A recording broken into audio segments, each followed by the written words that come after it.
Judulnya pengaruh work adjustment terhadap term of intention dengan komitmen organisasi sebagai faktor mediator bagi karyawan milenial pada PT Bina Busana Internusa, serta tinjauannya dari sudut pandang Islam. Studi kasusnya pada head office di PT BBI, Pak. Ini bagian dari mata kuliah marketing, SDM, Pak. Oh, SDM.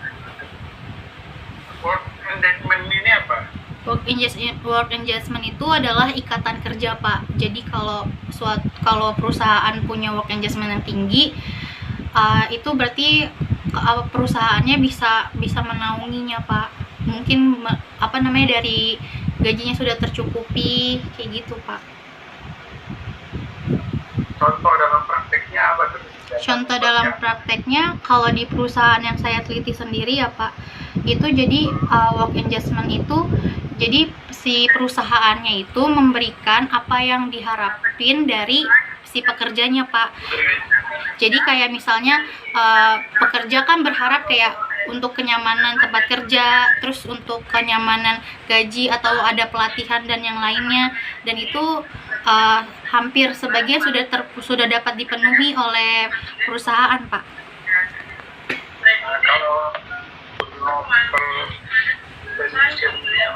Kalau term of intention-nya itu keinginan seseorang untuk keluar dari perusahaan.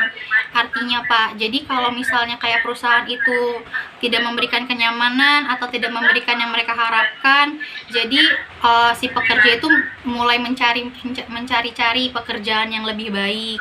Nah, kalau contohnya tadi perusahaan ini itu hampir jarang, Pak. Jadi kan term of intention itu ada dua jenis. Yang pertama itu volunteer atau keinginan sendiri, atau non volunteer, jadi yang dipecat. Lebih banyak sih di perusahaan ini tidak ada yang sedikit, Pak, yang mengundurkan diri, tetapi lebih banyaknya kayak diberhentikan gitu, Pak. Kesimpulan dari penelitian kamu ini apa? Kesimpulan dari penelitian saya, jadi kesimpulannya itu turnover intention yang ada di perusahaan BBI itu dapat digolongkan rendah, karena kan tadi menurut penelitian terdahulu itu 5-10% dapat dikatakan normal, tapi kalau BBI itu 7,4% itu dalam 5 tahun. Jadi kalau dibagi selama 5 tahun cuma 1%-an, Pak, kurang lebih. Dan kalau work engagement-nya sendiri juga karyawan yang ada di PT ini sudah memiliki work engagement atau ikatan kerja yang cukup baik kepada perusahaannya. Komitmen organisasi juga, komitmen yang dimiliki oleh si pekerja sama perusahaannya ini sudah tinggi, Pak. Kayak gitu, Pak. Soalnya putus.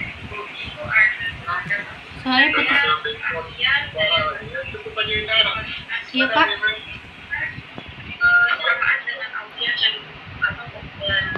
Oke, selanjutnya Bu Rini, monggo Bu Rini.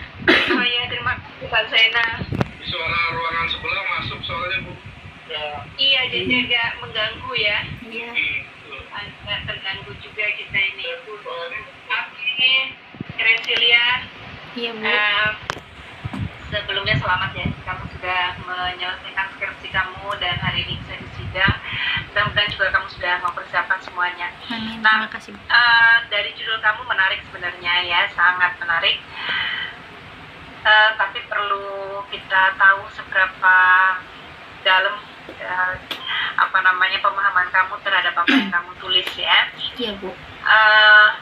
Pengaruh work engagement terhadap turnover intention dengan komitmen organisasi sebagai faktor mediator bagi karyawan milenial. Nah, ini yang menarik buat Ibu adalah kategori seperti apa sih karyawan milenial itu? Karyawan milenial itu dikategorikan berdasarkan usia, Bu. Jadi usianya itu rentang usianya kalau dihitung dari tahun 2021 itu dari umur 21 tahun sampai 41 tahun, di mana usia itu dapat dikategorikan itu lagi usia seseorang yang lagi produktif, Bu. Jadi lagi semangatnya untuk bekerja dan semangatnya untuk mencari jati diri mereka. Makanya mereka tuh Ya, kayak jadi dikatakan milenial itu untuk kelahiran tahun berapa? kelahiran tahun 1970. Sebentar Bu, tahunnya saya lupa. Maaf Bu. Tapi range-nya saja, range usianya jadinya dikatakan milenial kalau pada saat sekarang ini usia berapa? 21 hingga 41 tahun Bu. Oh, berarti Pak Zul nggak masuk kaum milenial ini. Masuk Bu. Oh, masuk ya? Belum 40 ya? Belum 40. Belum 40 tahun. Nah, berapa persen karyawan milenial yang ada di PT Bina Busana ini? 78% Bu. 78%. Iya. Ya, oh, berarti masih sangat produktif sekali karyawannya di sana ya. Iya Bu. Oke. Nah, terus setelah itu kamu kan membuat sebuah hipotesa ya kan? Iya Bu. Nah, dari hipotesa itu setelah kamu bahas di dalam pembahasan itu, apakah semua hipotesa kamu itu sama dengan hasilnya apakah sama dengan hipotesa kamu? Oh, untuk hasilnya yang ada yang nggak sama Bu, itu di bagian yang work adjustment terhadap turnover intention. Kalau di hipotesa saya kan dia pengaruhnya negatif dan signifikan. Ya, coba tunjukkan di pembahasan kamu yang tidak sama itu. Nah iya Bu. Ini Bu, hipotesa saya kan work adjustment berpengaruh positif dan signifikan. Ya. Yang Oke. ini dan signifikan, tetapi hasil saya itu tidak signifikan Bu, cuma tetap negatif. Sebentar. Aduh. Ini Bu. Di sini kan kalau di Smart PLS itu dilihat dari original sampelnya Bu, dan tes statistiknya. Kalau nilai original sampelnya itu 0 sampai 1 berarti hasilnya positif, tapi kalau 0 sampai -1 itu negatif. Nah, di sini work adjustment terhadap turn of intention itu minus 0,115, dan tes statistiknya itu kan seharusnya lebih besar dari 1,96, tetapi ini hanya 1,281, berarti hasilnya tidak signifikan, dan juga p value-nya lebih dari 0,05 Bu. Jadi tidak signifikan ya, Iya, kalau Bu. lebih dari 0,05 ya. Iya Bu. Ya, nah kira-kira menurut Cresselia tuh kenapa dia dari hipotesa kamu tuh positif, berpengaruh positif dan signifikan, tapi ternyata hasilnya negatif, itu kira-kira disebabkan oleh apa? Di hipotesa saya juga negatif Bu. Oh, negatif, yang Ibu maksud yang dari hipotesa kamu itu tidak sama dengan hasil. Oh enggak Bu, hasil dan Semuanya sama? iya Bu. Sesuai dengan hipotesa kamu semua? Iya Bu. Oh, tidak ada yang beda? Tidak ada, hanya dipengaruhi signifikannya saja. Oh, ada yang, berarti kan ada yang berbeda, yang di hipotesa kamu signifikan tapi ternyata hasilnya tidak signifikan, gitu kan? Iya Bu. Iya, itu kira-kira disebabkan oleh apa? Karena kan kamu menduga bahwa hasilnya akan signifikan tapi ternyata tidak, gitu. Itu disebabkan ada dari beberapa data, seperti data yang ada di model fitnya itu Bu, ada yang kurang seperti kayak ini Bu. Ini kan harusnya kalau yang bagus itu absolute fit, itu dia nilainya lebih dari 0,90, tapi ini saya cuma 0,795. Jadi itu mungkin salah satu penyebabnya. Dan ada lagi di bagian yang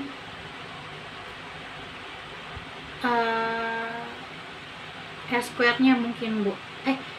S-square-nya Bu, nggak mungkin. Jadi nilainya itu work adjustment dan komitmen organisasi, dia pengaruhnya hanya 0,130. Dikatakan modelnya lemah. Atau mungkin karena modelnya lemah ini ya, Iya Bu. kurang pas mungkin ya penggunaannya. Di sini hasilnya juga adjusted R-square-nya juga lemah juga ya. Iya Bu. Ya, artinya kan variabel-variabel yang sama kasih Mbak Zainal waktunya. Oke, Ananda Gracilia, selamat ya. Iya, Bu. Alhamdulillah ini kamu sudah diuji, sebentar lagi insya Allah jadi sarjana ya. Alhamdulillah, insya Allah, Bu. Terkait dengan PowerPoint yang Anda tampilkan, alhamdulillah lumayan bagus ya, eye catching ya, ada warna-warna. Nah itu penting ya. Nanti kalau Gracilia untuk melakukan presentasi tampilan itu menjadi sesuatu yang sangat penting ya. Dan tadi juga Gracilia menjelaskan juga cukup ya, walaupun jujur ya baca Qurannya tadi Iya, masih Bu. ada tajwidnya yang ini ya. Nah mestinya nanti kalau Gracilia menampilkan ayat, baca dulu benar-benar ayatnya biar nggak salah, karena kalau udah orang salah baca ayat, waduh, nah itu ya.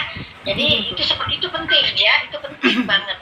Nanti kalau misalnya Gracilia bacanya kurang, minta tolong sama temennya, ini bener nggak udah bacaan saya. Nah penampilan ayat dengan baca itu penting. Oh ternyata ada nilai plusnya, tapi jangan salah gitu.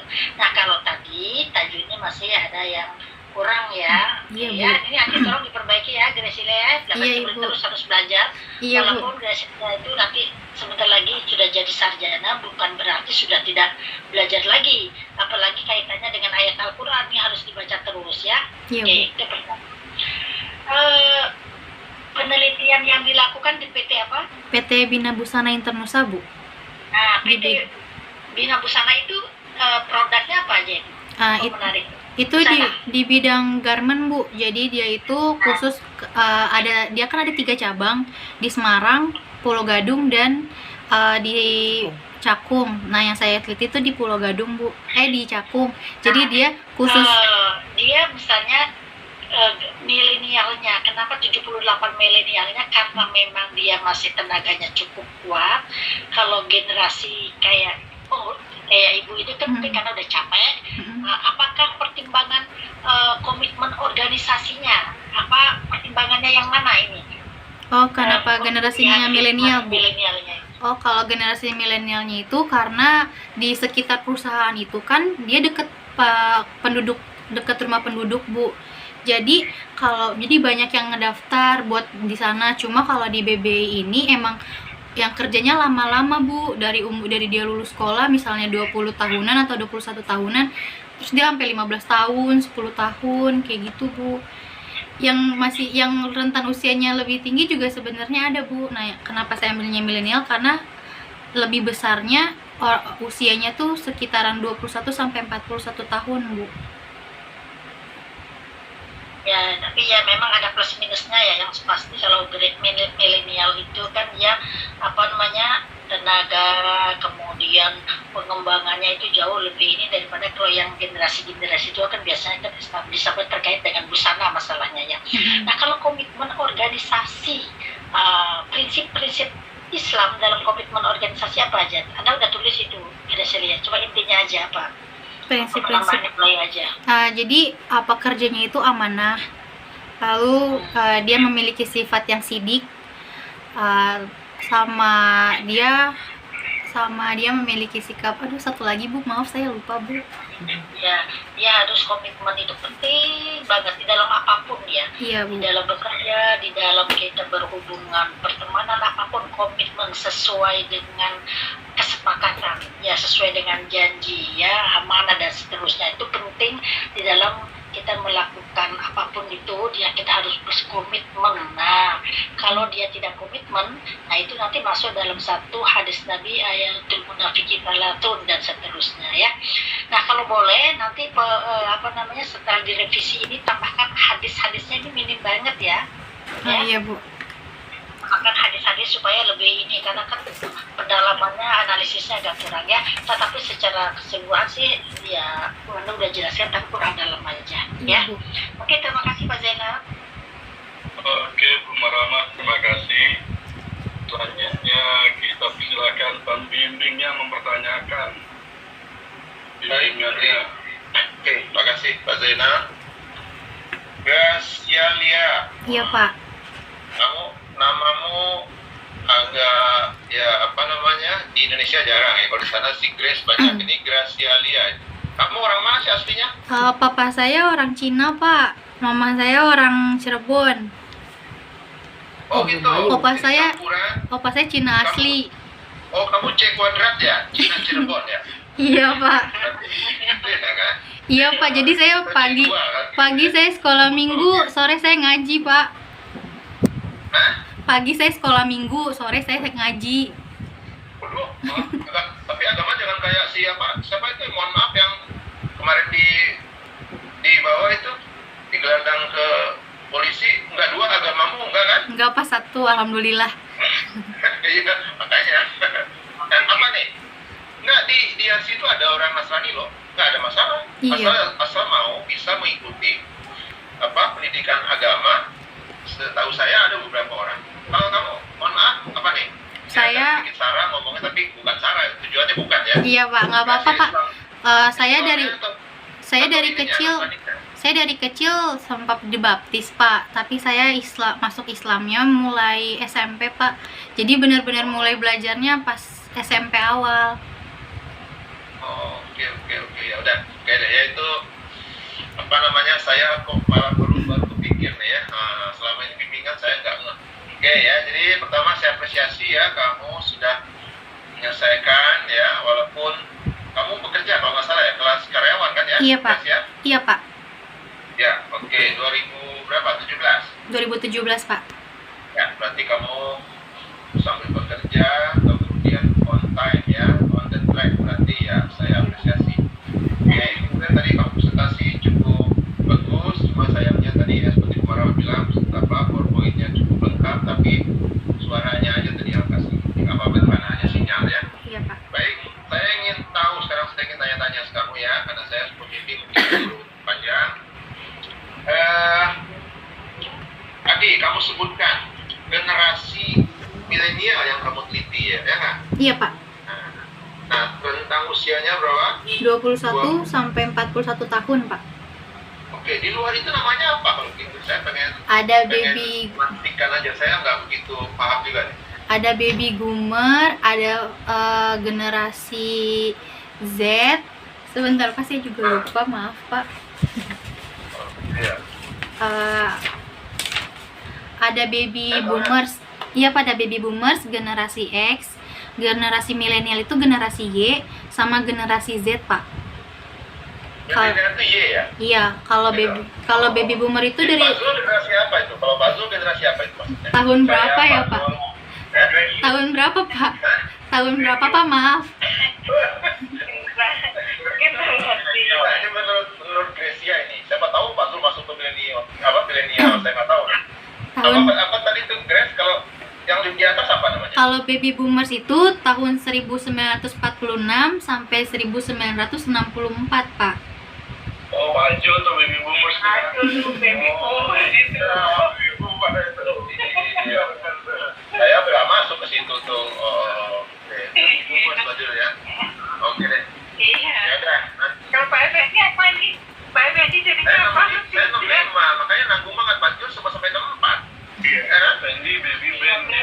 Generasi apa Pak Effendi? November 5 masuk apa itu, Grace? Tahun berapa Pak? Band. 65. Pak Effendi. Itu generasi X Pak. X ya? Waduh, Iya. masih kayak Waduh. Di atas masih ketemu Y dong. di atas Y-nya 1 Pak. Oke. Oke deh.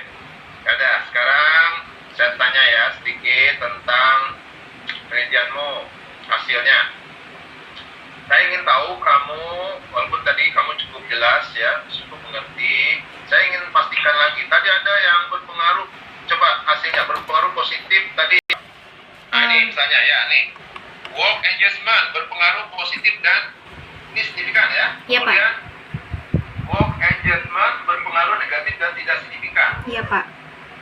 Nah, tadi ada lagi yang saya lihat yang tidak signifikan tapi positif juga ada ya. Iya, negatif Pak. Tidak signifikan tapi negatif. Oh gitu ya, negatif tapi tidak signifikan. Iya Pak. Oke, kalau ini positif signifikan. Iya, work engagement sama komitmen organisasi. Nah, kalau pertanyaan saya, kalau ada yang positif tapi tidak signifikan, artinya apa itu kira-kira? Kalau positif itu kan kalau semakin kayak misalnya work engagement terhadap komitmen organisasi. Kalau dia positif itu semakin tinggi rasa ikatan kerjanya atau work engagement-nya, itu juga akan komitmennya juga akan semakin lebih tinggi, Pak. Kalau signifikan atau tidak signifikannya, kalau tidak signifikan itu berarti kurang bisa dijadiin untuk bahan penelitian untuk ke depannya, Pak. Karena modelnya dianggap kurang kuat kalau yang tidak signifikan, Pak. Jadi apa itu signifikan? Di tingkat keberartiannya ya. Nah, jadi ya nggak harus untuk penelitian berikutnya ya. Iya, Pak. Oke, kalau yang terakhir nih, kamu ada Negatif. variabel mediasi. Mana Iya. dia? Nah ini, Iya, ini, Pak. komitmen organisasi ya dapat memediasi antara variabel work engagement terhadap transfer intention. Apa maknanya? Jadi kalau memediasi itu, kalau misalnya jadi work adjustment-nya, kalau bentar, Pak, kan pengaruh work adjustment terhadap komitmen ya. Kalau memediasi, Kalau gitu kamu ya coba kamu jelaskan dari mana pengaruhnya ya sehingga nanti ujungnya ke mediasi. transfer intention. Ya, bagaimana itu rangkaian alir pengaruhnya itu, aliran pengaruhnya dari mana ke mana kemudian baru ke terakhir. Oh iya. Jadi kalau Transfer intention. iya, Pak. Yang pertama itu work engagement pengaruhnya positif dan signifikan terhadap komitmen organisasi. Bukan begitu. Oh, gimana, Pak? Yang ini loh, komitmen Hmm. ya nih, komitmen organisasi dapat memediasi. Oh, yang Nah, H4 berarti ya, Pak? Berarti variabel mediasimu apa? Komitmen organisasi, Pak. Komitmen organisasi. Nah, ini kalau kita ibaratkan orang berjalan nih ya. Nah, variabel komitmen organisasi ini kan hanya memediasi. Nah, berarti ada variabel sebelumnya ya nggak? Iya, Pak. Nah, yang mempengaruhi komitmen organisasi kemudian baru dari organisasi kemudian ke Turnover intention.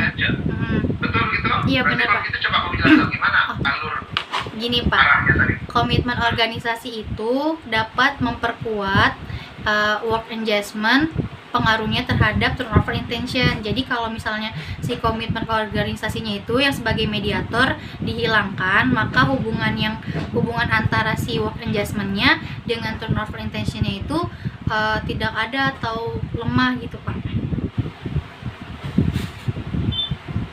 Memediasi ya. Jadi melalui, kalau memperkuat memperlemah namanya Moderator. Yang itu moderator. moderasi ya. Iya, Pak. Oke. Nah, gitu ya.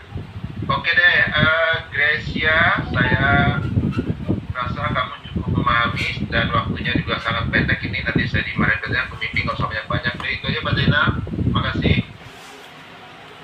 Oke, terima kasih Pak Fendi. Tadinya mau saya tambah 10 menit lagi Pak Fendi. Malah Pak Fendi udah tahu diri lebih dulu kan. Oke, terima kasih Pak Fendi. Nah, sekarang saya mau tanya apa? Udah sangat banyak, tapi coba ke ini deh. Ke permasalahan penelitian dan tujuan. Pertanyaan penelitiannya ini. Satu slide lagi ya. Oke. Salahnya. Bagaimana work engagement berpengaruh terhadap komitmen? Mana yang lebih baik kata-katanya? Bagaimana pengaruh work engagement terhadap komitmen? Mana yang lebih enak? Tapi cuma masalah bahasa aja. Grace, bukan justru ini sudah direvisi nih, Grace. Ingat saya bilang. Oh iya, Pak. Iya, Pak, kemarin. Iya, Pak, iya, saya lupa. Maaf, Pak. Gimana pengaruh Pengaruhnya. Bagaimana pengaruh Iya, Pak. Work engagement terhadap komitmen. ya. Bagaimana work engagement berpengaruh terhadap bagaimana pengaruh komitmen organisasi terhadap misalnya gitu ya. Iya, Itu sih Pak. masalah bahasa aja sih. berarti Pak Effendi pasangnya udah luntur Pak. Jangan tiap hari udah dikasih makan tempe bu. Iya. Jangan lupa sama Mendoan Pak, bukan tempe mendoan. Iya. Tambah lagi cekwa gratis kan? Nanti dari hipotesanya kan itu kan apa kalau nggak salah work engagement berpengaruh positif. Lift dulu. Izin live ya, Pak, Ibu. Assalamualaikum. Ya dua-duanya lift nih, satu lagi nih tidak lift. Oh iya Pak. Di teras aja dulu ya, living room dulu. Iya Pak, iya Bu. Ya,